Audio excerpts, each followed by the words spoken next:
Abbaan koo sheekaa maadaamiin koo uffata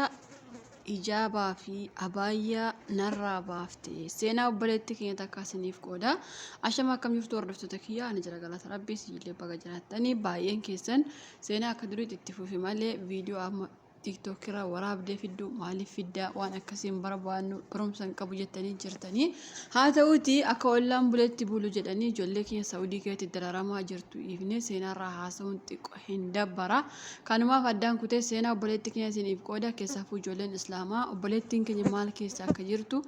yaada ishee yookaas seenaa ishee gaggeeffattanii booda koomentii barreessuu fi hin dagatina. Abbaan koo sheeka beekamaa nama guddaa kan ta'e akka naannoo keenyaattis jaarsa guddaa kabajaa kan qabu namoonni sirriitti kan isa kabajan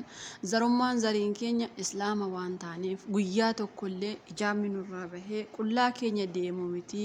magaalarraa magaalatti dabarree guyyaa tokkollee deemnee waan hin beekneef haa ta'u malee ijaaba yoo hin qabaanne yookaas abaayyaa akka afaan arabaatti qoffaaza kan jedhamu harkatti kan hidhatan ni beektu mitiire biyya keenya keessattis abbaan keenya sheeka waan ta'eef gonkumaa waan kana hin qabnu yoo ta'e kaalsii fi caammaa gurguddaa yeroo isiniin jedhu kan miilla keenya hundaa dhoksu yoo hidhannu ta'e abbaan keenya har'uma reebee caccabsee waan nu ajjeesuuf nutis haa ta'u malee akka ijoollee bara kanaa osoo hin taane abbaan keenya akka nu guddisetti jiraannee sirriitti waan guddanneef guyyaa tokko hiriyyaan koo maaliif biyya arabaa hin deemnu jettee yeroo na gaafattu anis maarree hawwii kooti jedhee maatii koo galee anis isin jijjiiraa biyya arabaa deeme yeroo jedhu abbaan koo gonkumaa ijoolleen koo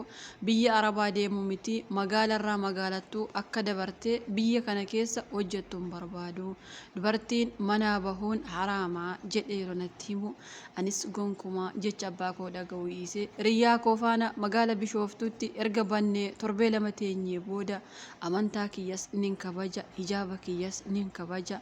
akkuma abbaan koo na guddisetti ergan guddachuu eegalee haa ta'u malee piroosesii hundumaa ergan xumuradhee harmeen koo abbaa koo oksitee yaada kee sin hir'isu yaa mucaa koo jettee qarshii abbaa koo oksitee ergisheen na ergitee booda anis piroosesii hundumaa ergan fixee gara biyya arabaa ergan imala koo taasisee yeroo sana biyya Beerot deemuun baay'ee ho'aa waan ta'eef anis Beerot keessaa bakka baala goota jaraa inumaayyuu uffata uffachuu miti ofirraa yaasanii qomxaa dubartiin isaanii bichaan qomxaanoo maa kabajaayyuu hin qaba qomxaarra darbanii qullaa deemuu waan ga'aniif anis yaa rabbii maaf akkas na gootee bakka abaarsaa maaf na fidde yeroon jedhu abbaan koos daawalee kanaa booda sin beeku ati ala koos miti bakka barbaadde deemuu dandeessaa har'aa booda atis abbaa qaban jedheen anis ala qaban jedhu ankoofan kee asuma irratti dhaabbateera dubartii biyya alaa deemtee hojjettu miti dubartii ijoollee koo haadha manaa koo zarummaan zarii koo magaalarraa magaalattuu darbee akka hojjetu gonkumaa hin barbaadu erga naan jedhee booda madaamiin koos guyyaa tokko hijaabas abaayyas guutummaa guutuutti erga narraa yaastee booda dhugaa dubbachuuf dhugumatti gogaa qaama kootu akka nama hoolaa qalanii narraa yaa'e natti fakkaata gogaa kootu narraa bahe malee wayyaa isheen narraa baaste osoo hin taane haa ta'u malee gonkumaa uni waan akkasiiyyuu waan hin beekneef guyyaa tokkos maadaamiin koo uffata gabaabaa kasarraatanyaan uffattu kan akka siisteroota yookaas warra mana akiimii keessaa hojjetan ni beektu mitiire warreen qulqulleessituu jechuu kooti kan isaan uffatan kan doktoronni uffatan hunda isaa fuuteeru natti uffistu anis maalii mana akiimii keessaan hojjedhamoo mana kee keessaan hojjedhamoo jedhe yeroon gaafu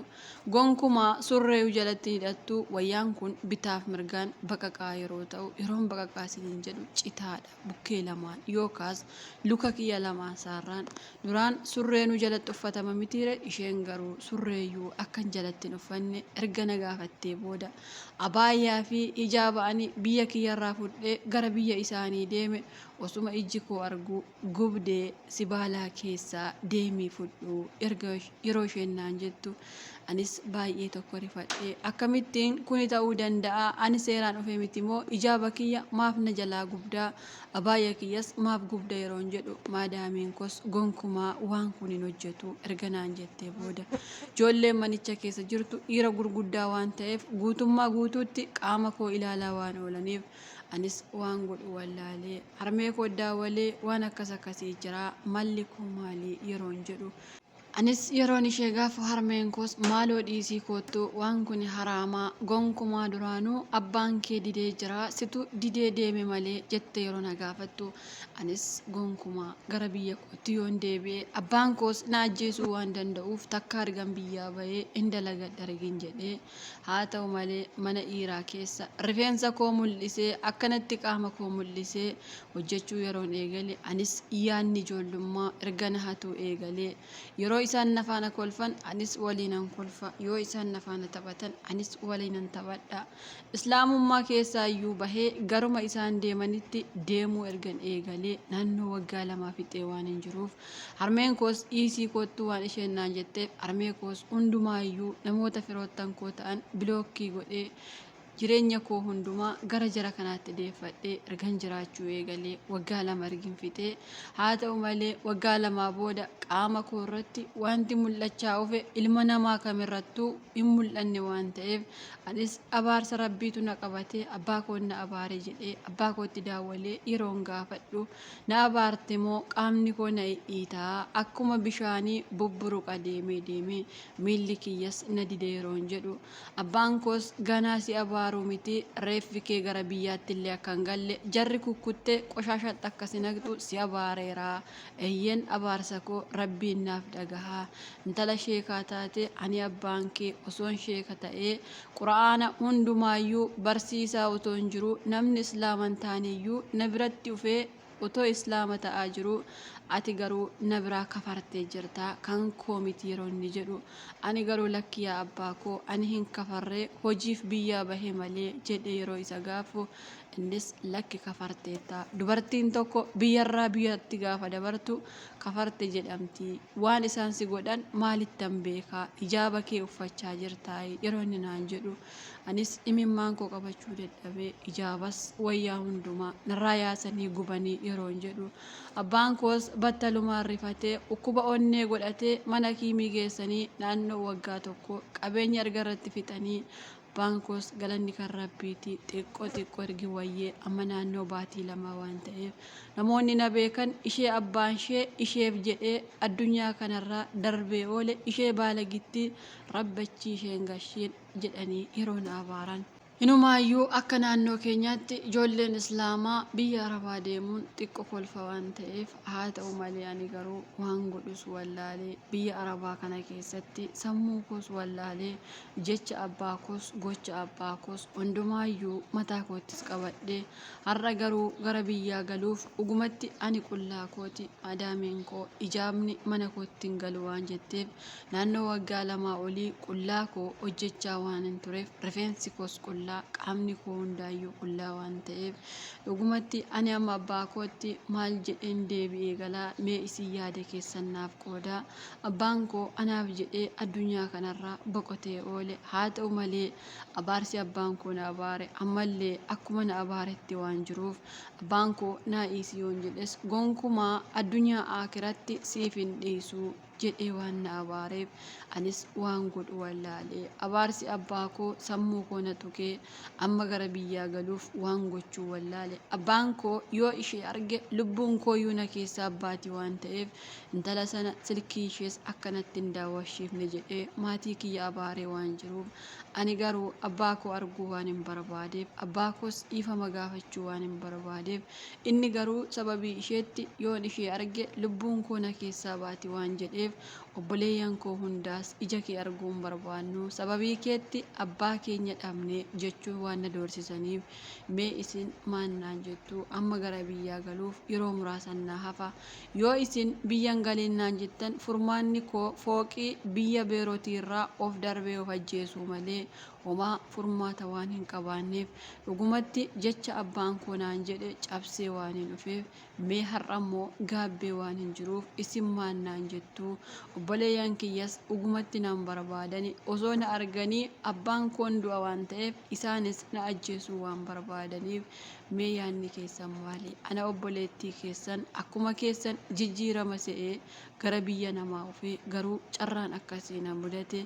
mee yaada keessan naaf qooda lubbuu koos naaf oolchaa siniin jetti obboleettiin keenya. Yaada obboleettii keenya hedduu isaa keessa hambisaan dhufe.